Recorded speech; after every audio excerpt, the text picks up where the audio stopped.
Magandang araw po, welcome po sa aking channel, Nov9 TV. Patalasasan po, meron po ba kayong mga properties na napapabayaan or non-performing assets? Plan nyo ibenta, pero wala kayong oras pagbenta nito.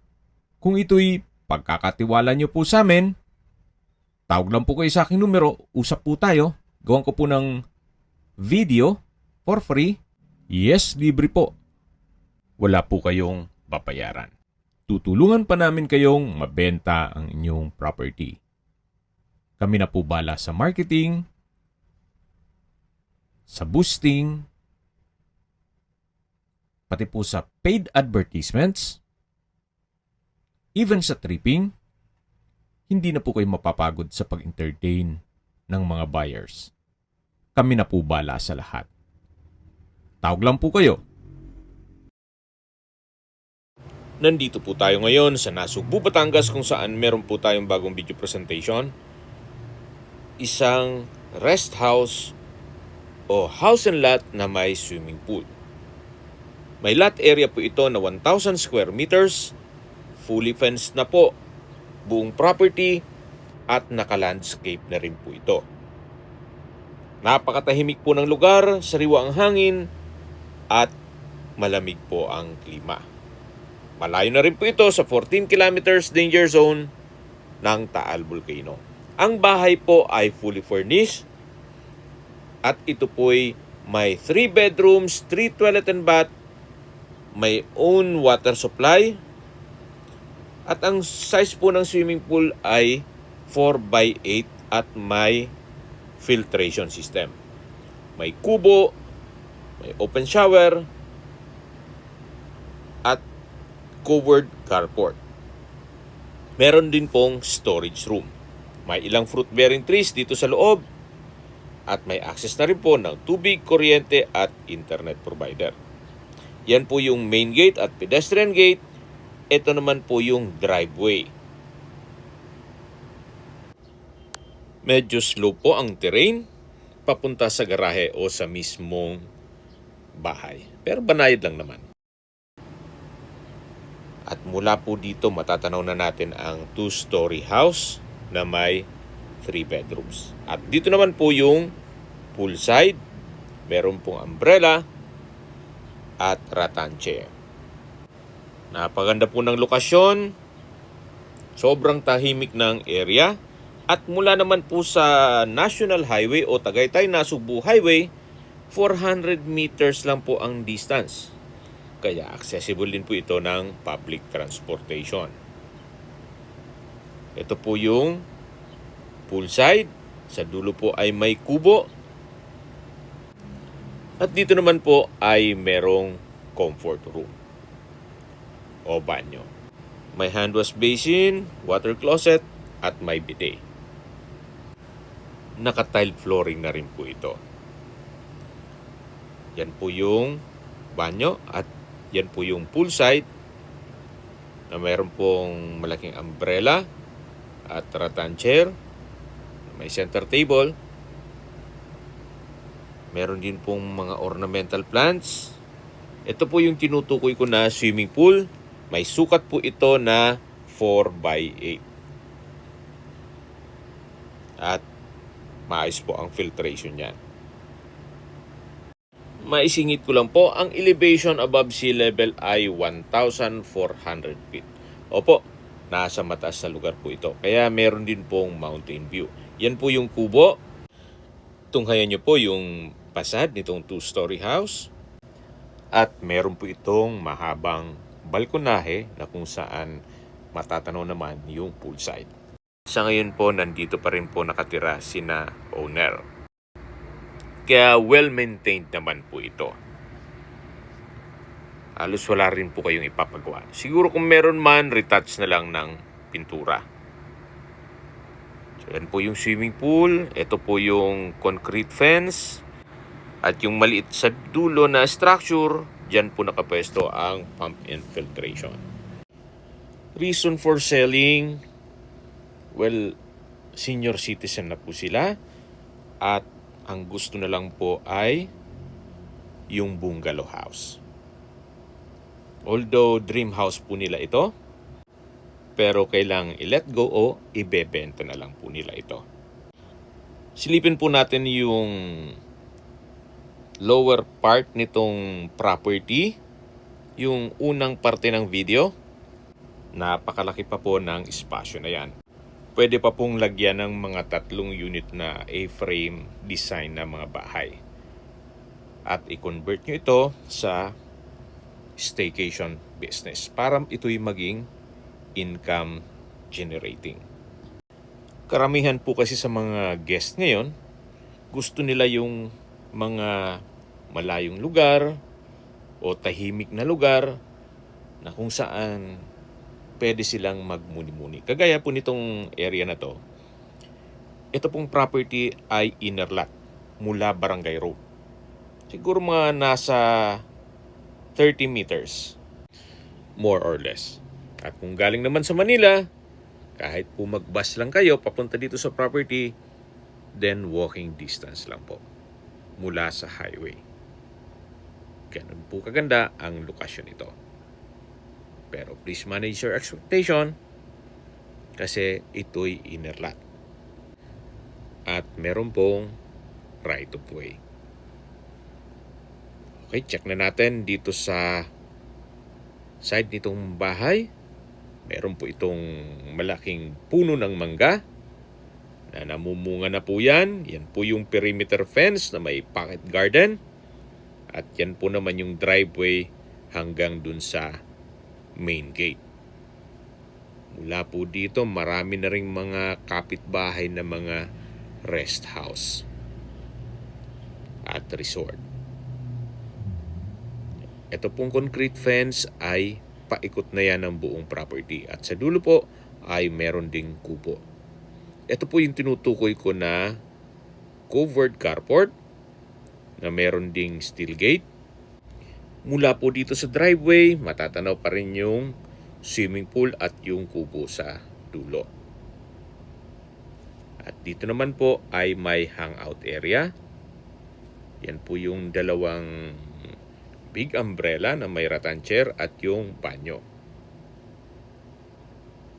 Dito naman po ay may bench and chair na solid wood at may mga sliding glass window. Yan po yung maliit na structure na may pump and filtration. Bago po tayo pumasok sa bahay, check natin itong guest room. Naka-aluminum screen door at solid wood door. Malaki ang spasyo. May wardrobe, bed framed mattress, ceiling fan, naka-tile flooring, high ceiling naman po siya. At meron din po itong sariling toilet and bath. Meron din po palang TV. Ito pong banyo ay may water closet with bidet, naka-tile bathroom wall, may hand wash basin, maliit na vanity mirror, at meron din po itong shower enclosure na naka-tile bathroom wall din po at may hot shower set. Ito po ang toilet and bath ng guest room. At labas po tayo. Yan po ulit yung guest room. Malaki naman ang spasyo. May sliding window with security grill. At paglabas po na inyong guest o bisita, dyan na po yung swimming pool. Hindi niya na kailangang pumasok pa sa main house.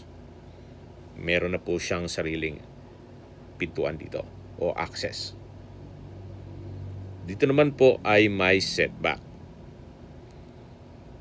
Paikot na po yan sa buong bahay. At sa dulo ay meron din pong puno ng mangga at overhead tank. Meron po itong source of water. Kaya makakatipid na rin po kayo sa water bill. Salo kung pupunuin nyo yung swimming pool. Yan po ulit yung guest room. Dito yung hangout area na may wooden table and bench. Then may duyan. Yan po ulit yung driveway. Yung mga puno ng mangga. At yan naman po yung kanilang garden na may kubo sa dulo. Ito po yung tinutukoy ko na covered carport. Nakakasya isang SUV, may steel gate, at may workplace din po. Kaya kung may mga tools kayo o mahilig kayo magbutingting, pwede pong gawin dito. Hanggang sa dulo po yan. May shelves na rin po. At dito naman po ay may ilang steps ng hagdan. Dito yung garden. Napakaganda po, napakaaliwalas. Dito naman po ay pwede pang paglagyan ng inyong mga abubot o anumang gamit. Yan po yung tinutukoy ko na kubo. At yan po yung dulong parte ng property. At dito naman po sa dulo ay malaki pa ang espasyo. Covered din yan hanggang sa dulo. Dito naman po ay merong mountain view. Napakaganda po ng tanawin. Iba pa rin po pag ang inyong bahay ay may ganitong mountain view. Very relaxing po. Kaya nasabi ko sa inyo, ito'y nasa mataas na lugar, kaya sariwa po ang hangin at malamig po ang klima. Yan po yung sliding glass window. At sa loob po niyan ang security grill. Pasok na po tayo. Meron pong aluminum screen door. At welcome po dito sa bahay ni Madam. Naka-steel door po pala yung main door. Ito po yung living area o salas. Napakalaki po ng espasyo. Naka-tiled flooring. Maayos ang pintura ng ceiling at wall. Nga po pala, ito po'y fully furnished. Kaya lahat ng makikita niyong kagamitan pero sa personal na gamit ni owner ay kasama po. Yan po yung main door na naka-steel door. Meron pong dalawang sliding glass window with security grill. At mula naman po dito sa living area, dito naman po yung formal kitchen. May breakfast nook na may tatlong high chair. Naka-centralize ang aircon. May 3-tonner na split type. Ito pong kitchen countertop. At sa baba po nito ay meron pong storage ng kitchen utensils at kitchen drawer. May kitchen window. Wall-mounted kitchen cabinet. Dalawa po ang kitchen window na meron pong security grill. May stainless sink with faucet. May gas range, range hood. At may mga outlet na rin po para sa bread toaster, rice cooker, at microwave. Ito naman po yung isa sa mga kwarto o master bedroom. Napakalaki ng espasyo. May mga wooden shelf, bedside table, bed frame with mattress, ceiling fan, at ito po yung walk-in closet na malaki naman po ang espasyo. So, marami kayong gamit, ay kakasya po dyan. Yan po ulit yung master bedroom. Nasa dulo po ay may access door papunta sa balkonahe. At dito naman po yung banyo o toilet and bath na may hand wash basin o bathroom countertop, vanity mirror, exhaust fan, bathroom window, water closet with bidet, wall-mounted rack, may shower enclosure, naka-tiled bathroom wall, may wall-mounted towel holder, hot shower set, at maayos naman po ito. Kaya wala po kayong ipapagawa. Ito po yung toilet and bath ng master bedroom.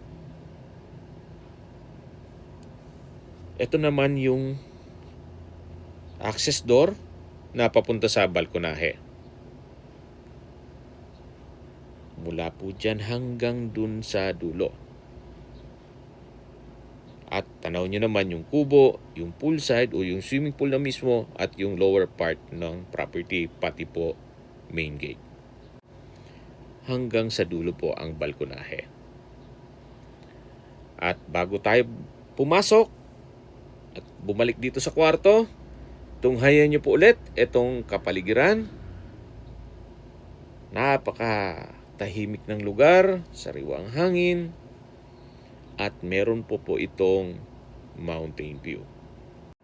Kaya sa mga nature lover na naghahanap ng property na may magandang tanawin at tahimik na lugar, well, pag-isipan niyo po ito. At tungkol naman sa presyo nito, medyo fair deal na rin. Mamaya po sa dulong parte ng video, pag-usapan natin ang presyo nito. Mula po dito sa master bedroom, yan po yung formal kitchen.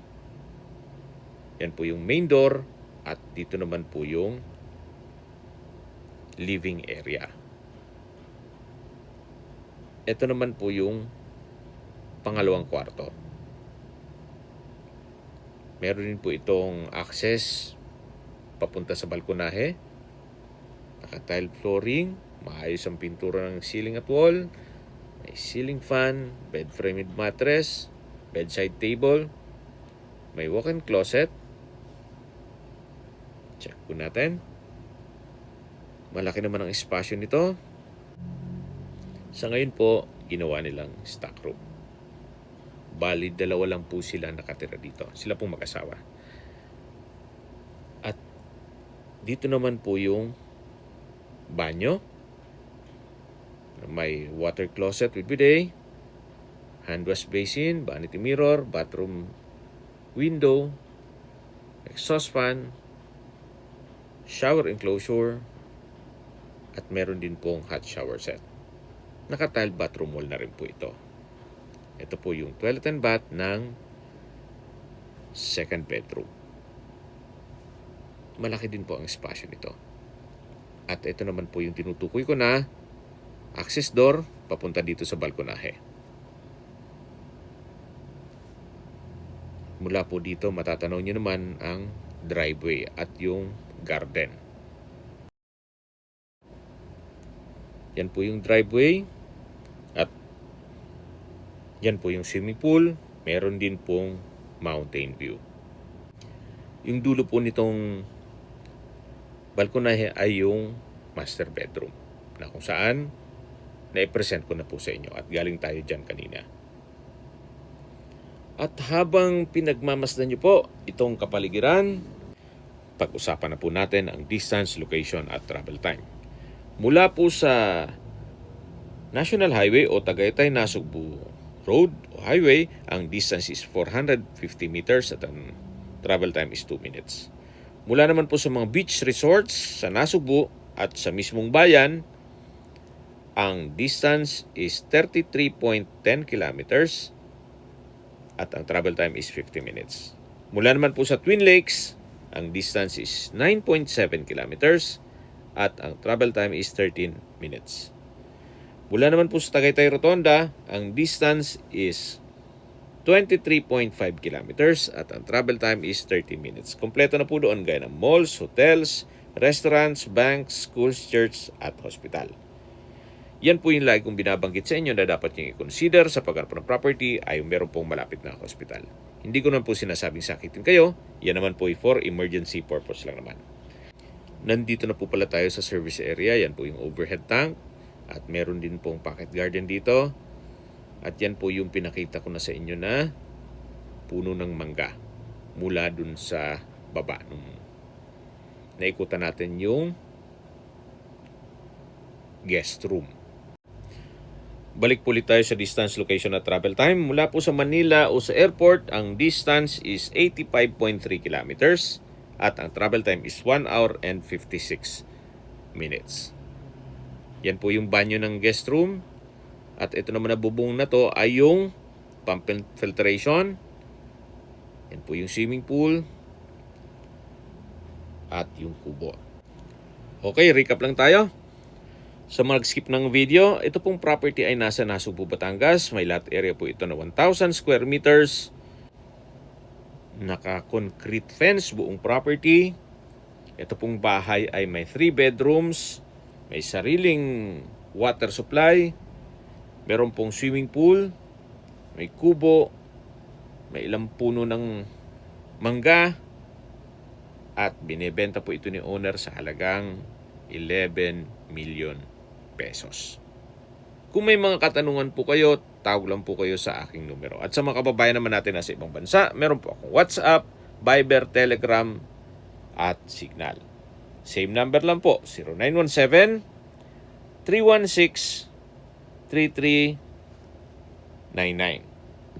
Sa mga nagtatanong naman po ng aming Facebook, meron po aming Facebook page na Nov9TV at Facebook Real Video. Meron din pong TikTok at Instagram.